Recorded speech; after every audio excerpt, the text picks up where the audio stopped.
Day number 10, ladies and gentlemen. We are back yet again. I did want to, as always on this vlog, I want to be as honest as possible because I want you, the viewer, to know what you're getting into if you attempt this type of lifestyle for short term, long term, whatever you want to try. I did have a panic attack yesterday, actually, and it's been a while since I've had one, and I would say that the vast majority doesn't necessarily have anything to do with living out of my car. There's a lot of other things in my life going on right now with relationships and with work and such that isn't ideal. So the majority of it was over those issues.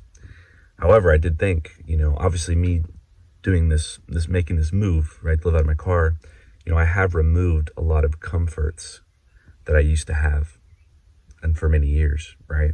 To have just a house I can go to at any time, maybe have a TV to watch some Netflix. I don't really use my Oculus as much anymore because I'm not able to, I'm not able to maybe eat some of the foods I used to eat to treat myself or whatnot because I just don't have as much access. So it's definitely been a pretty big lifestyle change, and for the most part, I've enjoyed it and I've liked it.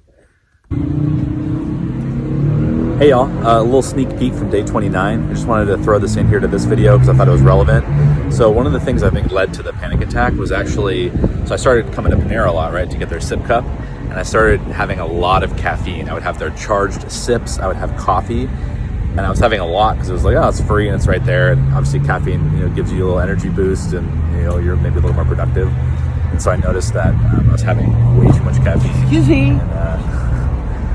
And I think that's one of the reasons that actually led to the panic attack was just I'm a little more sensitive to caffeine than most people because I do struggle with anxiety. So I like cut out caffeine pretty much after this day, and I felt a lot better. So I think that also plays a role. However, I do have to consider that maybe partially part of the panic attack was due to this. Maybe it's just a lot of change all at once, and maybe it's like too much for my mind.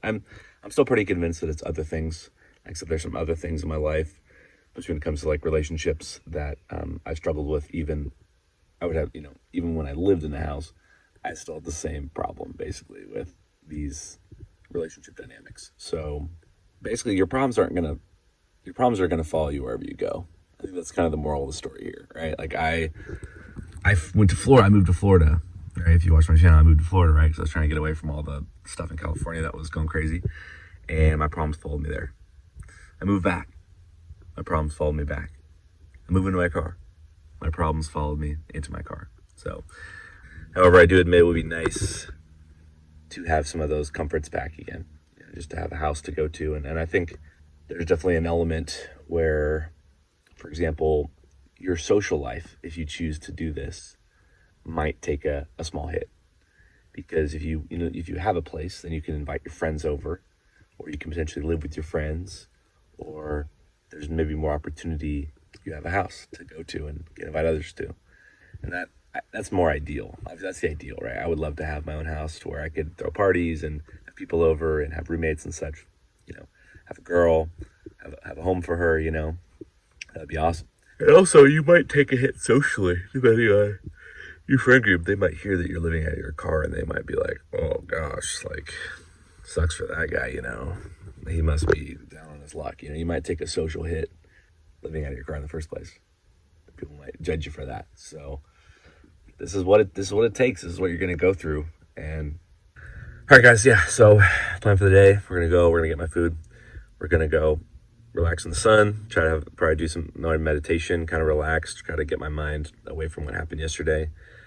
Yeah, try to get some work, and then I've got plans to hang out with two buddies, go over to his house, play Contractor Showdown on our Oculuses. We got extended batteries, and we have gun stocks and stuff, so we're pretty into it. It's pretty fun, so I'm excited to do that this evening, get some social time in with a good friend, and play Contractor Showdown, so. What's up, guys? So we're doing a little bit of a 180 today.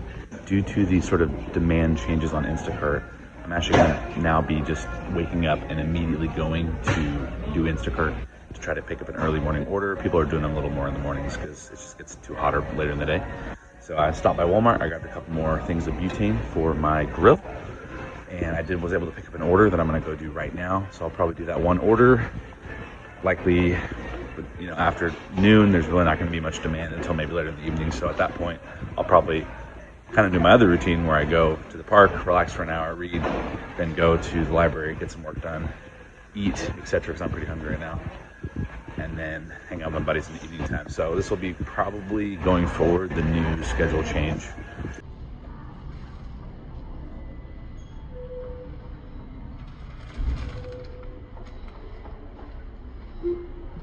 So just a quick little math here on the butane. It looks like, based on my current usage, which could go up or down depending on if I decide to make any changes, probably is going to be about $13 to $14 a month in total for my butane for the month, which is pretty good. Probably cheaper than what I'd even pay if I was living, you know, someplace and using their gas, etc. So that's really not bad. $14 a month is a pretty small expense to be able to get all my cooking done. So yeah, pretty excited about that.